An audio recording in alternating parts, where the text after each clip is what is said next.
Bwana, hii ni back to back kwa upande wa klabu ya Simba ligi kuu Tanzania bara, na kama ambavyo tunafahamu tena ni kwa mara nyingine kwa upande wao wanashuka dimbani kuvana na Pamba. Moja ya mechi ambao bado kwa upande wa klabu ya Simba wanahitaji kuweza kupata alama tatu kwa ajili ya kuendelea kujiweka kwenye eneo zuri zaidi kwenye upande wa kutafuta ubingwa ligi kuu Tanzania bara ndani ya msimu huu. Tunafahamu ratiba ni ngumu, lakini kwa upande wa wachezaji wanapambana na wanatazama ni namna gani hasa ambavyo wataweza kwenda mbele zaidi kwa ajili ya kupambania ubingwa kwenye upande wa ligi kuu Tanzania bara. Kwa upande wa Mwalimu Fadlu Davis hii leo pia amekuja na mabadiliko machache kwenye kikosi chake tofauti na wachezaji ambao walianza kwenye mechi dhidi ya JKT Tanzania. Sasa twende tutazame moja kwa moja kikosi kwa upande wa klabu ya Simba, lakini kabla sijakutajia kikosi hapa nikukumbusha tu kwamba hii hapa ni Swahili Media. Kama bado hujaweza kusubscribe basi nikuombe subscribe ili tuwe pamoja siku zote. Mimi naitwa Chicharito, karibu sana tuweze kuangazia kikosi kwa upande wa klabu ya Simba. Kwa upande wa golini yupo Ali Salim. Tunafahamu kwa upande wa Ali Salim amekuwa si golikipa ambaye anaanza mara kwa mara, lakini kwa wakati huu kwa upande wa Mwalimu kutokana na majeraha ambayo alionayo, kwa upande wa Musa Kamara ambaye ni golikipa nambari 1, Fadlu anampa nafasi Ali Salim. Tunafahamu kwa upande wa Ali Salim ni golikipa ambaye atakuwa anatumika kama chanzo cha mashambulizi, lakini pia kwa kupiga mipira mirefu zaidi kulingana na kile ambacho Mwalimu atakuwa anakitizama kwa upande wake. Lakini pia kwenye upande wa beki pembeni kulia yupo Shomari Kapombe.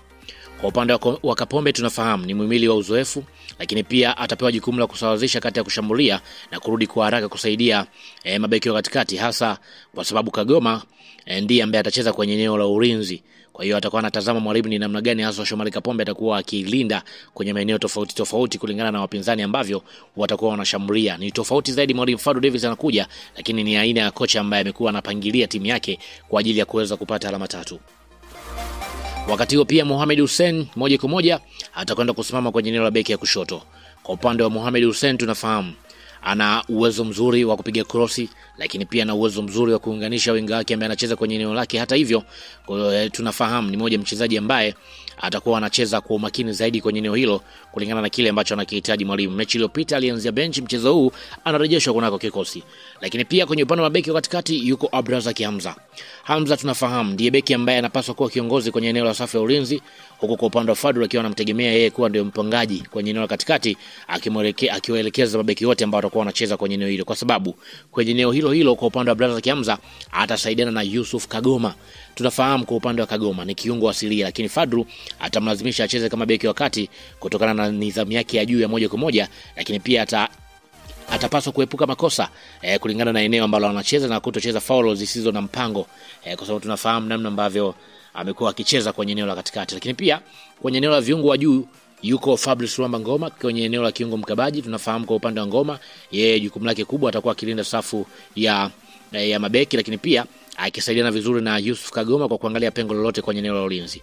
Anaweza kushuka chini kwa wakati wowote, na pia kwa upande wa Mwalimu Fadlu Davis anaweza kumwambia pia acheze kama kiungo wakati ambaye anasimama kwenye eneo hilo pamoja na mabeki kulingana na aina mfumo ambao amekuja nao. Wakati huo pia Deborah Fernandez Mavambo atasimama kwenye eneo pia hilo akisaidiana na Fabrice Luamba Ngoma, lakini yeye atakuwa ni kama mchezeshaji, yani kuwachezesha wachezaji ambao wako kwenye eneo la juu.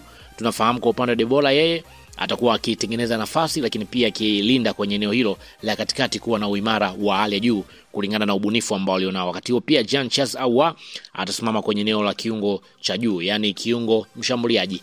Kwa upande wa Ahoua atakuwa na jukumu yeye ya kupiga pasi, lakini pia kupiga pasi za mwisho kwa upande wa washambuliaji, lakini pia na kutumia mipira iliyokufa, kwa sababu mara zote amekuwa ni kiungo wa namna hiyo. Ni mchezaji ambaye kwa upande wa klabu ya Simba wanamtegemea hivyo. Wakati huo pia Joshua Mutale hii leo ataanzia kwenye eneo la kulia. Kwa upande wa Mutale tunafahamu ni mchezaji mwenye kasi, ni mchezaji ambaye ana uwezo wa kufungua uwanja, lakini pia ana uwezo wa kuingia ndani na kuweza kupiga. Atakuwa silaha kubwa zaidi kwenye eneo la kushambulia.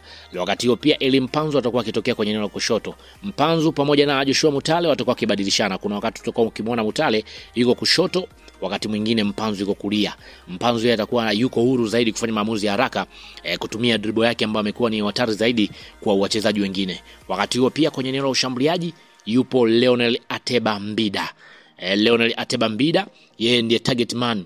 Fadlu anamtumia kusimama katikati ya mabeki wa Pamba, kutumia nguvu zake zote na kufunga, pamoja na kutumia crossi zote ambazo wanapiga mabeki wa pembeni, pamoja na pasi za mwisho. Yeye ndiye ambaye itakuwa ni kazi yake. Mfumo kwa upande wa Mwalimu ni 4-2-3-1 kulingana na namna ambavyo amekuja kwenye mchezo dhidi ya Pamba.